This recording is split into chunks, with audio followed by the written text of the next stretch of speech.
Les feuilles tombaient lentement sur la place du vieux quartier. L'air sentait la pluie et le café chaud. Chaque matin, Élise traversait la ruelle pavée pour ouvrir sa petite boutique de fleurs, les pétales du jour. À 32 ans, elle vivait seule depuis la mort de son père, un an plus tôt.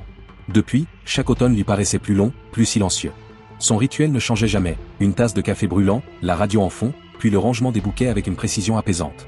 Elle aimait la symétrie, les parfums, les couleurs, c'était sa manière de garder le contrôle dans un monde devenu flou. Ce matin-là pourtant, quelque chose troubla sa routine. Une silhouette s'arrêta devant la vitrine. Un homme, la trentaine, manteau beige et carnet à la main. Il resta là un long moment, observant les fleurs sans entrer. Quand Élise leva les yeux, leurs regards se croisèrent. Un instant suspendu.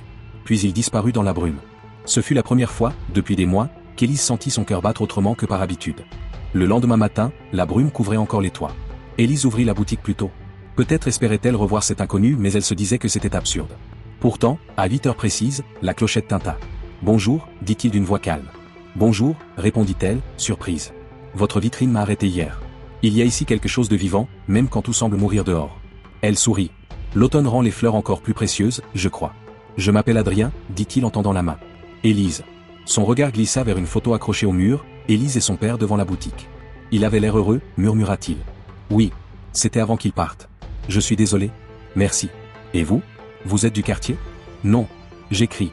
Enfin, j'essayais. Je reviens chercher un peu de silence. Avant de sortir, il acheta un bouquet de dahlias orange. « C'est pour ma mère, dit-il. Elle adorait l'automne. » Adorait? Elle est partie, elle aussi.